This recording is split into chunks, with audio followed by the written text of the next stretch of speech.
नमस्कार दोस्तों, स्वागत है आप सभी का अगले पड़ाव के यूट्यूब चैनल पर। आज हम बात करने वाले हैं भारत की प्रमुख नदियों की सीरीज पर ये दूसरा पार्ट के बारे में। इसका पहला पार्ट हम लोगों ने पब्लिश कर दिया है, तो अगर आपने उसे नहीं देखा है तो ऊपर आई बटन पर क्लिक करके उस वीडियो को देख सकते हैं। तो चलिए हम शुरू करते हैं अपना पार्ट 2। वीडियो शुरू करने से पहले अगर आप हमारे वीडियो को पसंद आए तो इसे लाइक करिएगा, और आप हमारे चैनल पर अगर नए हैं तो इसे सब्सक्राइब करिएगा। चलिए शुरू करते हैं। आज का पहला क्वेश्चन है, निम्नलिखित में से कौन सी नदी अमरकंटक के पठार से नहीं निकलती है? अमरकंटक के पठार से कौन सी नदी नहीं निकलती है? तो ये गोदावरी नदी। बाकी सभी नदियाँ ताप्ती, नर्मदा और सोन ये अमरकंटक के पठार से निकलती हैं। गोदावरी नदी ये अमरकंटक के पठार से नहीं निकलती है। चलिए अगला क्वेश्चन देखते हैं। महानदी, नर्मदा और सोन नदी कहाँ से निकलती हैं? महानदी, नर्मदा और सोन हमने ऊपर वाले क्वेश्चन में भी डिस्कस किया है। तो नर्मदा और सोन ये अमरकंटक की पहाड़ियों से निकलती हैं। साथ ही साथ महानदी भी अमरकंटक के पहाड़ियों से ही निकलती है। तो अगला क्वेश्चन है, निम्नलिखित नदियों युग्मों में से ज्वारनद मुख का निर्माण कौन सी नदी करती है? तो ज्वारनद मुख का निर्माण कौन सी नदियाँ करती हैं? तो इसका सही उत्तर हो जाएगा नर्मदा और तापी। हमने अपने पहले पार्ट में ये डिस्कस किया था ज्वारनद मुख और जो डेल्टा क्या होता है, तो उसको आप देख सकते हैं पहले वीडियो में। तो ज्वारनद मुख मुख्यतः पश्चिमी क्षेत्र की नदियाँ बनाती हैं और डेल्टा वो पूर्वी क्षेत्र की नदियाँ बनाती हैं। तो अगर आप इन सबको डिटेल में पढ़ना चाहेंगे तो ऊपर आई बटन पर क्लिक करके पहला वीडियो आप हमारे देख सकते हैं। तो चलिए अगला क्वेश्चन देखते हैं हम। निम्नलिखित में से कौन सी नदी भ्रंश घाटी से होकर बहती है? कौन सी नदी भ्रंश घाटी से होकर के बहती है? तो इसका सही उत्तर हो जाएगा नर्मदा नदी। नर्मदा नदी भ्रंश घाटी से होकर के बहती है। अगला क्वेश्चन है, निम्नलिखित में से किस नदी के मुहाने पर डेल्टा नहीं बनता? किस नदी के मुहाने पर डेल्टा नहीं बनता? तो वह है तापी नदी। तापी नदी के मुहाने पर डेल्टा नहीं बनता है। अगला क्वेश्चन है, दक्षिण भारत के पठारी प्रदेश को कौन सी नदी दो भागों में विभाजित करती है? जो पठारी प्रदेश है दक्षिण भारत का, उसको दो भागों में कौन सी नदी विभाजित करती है? तो नर्मदा नदी। नर्मदा नदी दक्षिण भारत के पठारी प्रदेश को दो भागों में विभाजित करती है।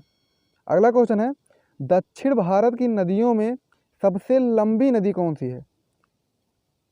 दक्षिण भारत की नदियों में सबसे लंबी नदी कौन सी है? तो ये है गोदावरी नदी। गोदावरी नदी सबसे लंबी नदी है। गोदावरी नदी को वृद्धगंगा भी कहा जाते हैं, तो ये भी आप लोग याद रखिएगा। ये दक्षिण भारत की सबसे लंबी नदी है। कौन थी? गोदावरी नदी। अगली नदी है, अगला क्वेश्चन है,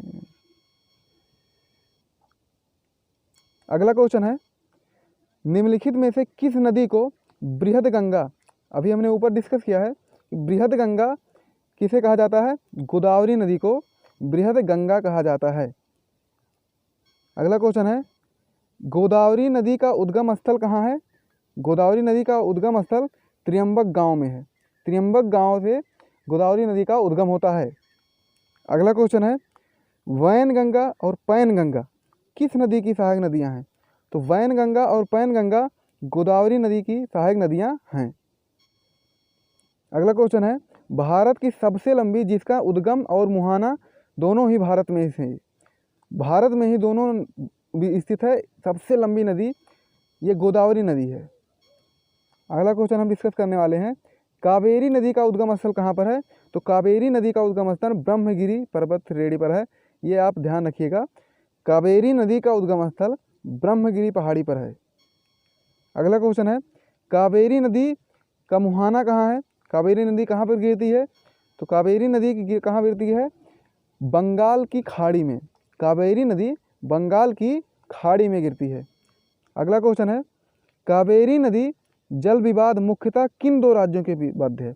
तो कावेरी नदी जल विवाद मुख्यतः कर्नाटक और तमिलनाडु के बीच में है, कावेरी नदी जल विवाद।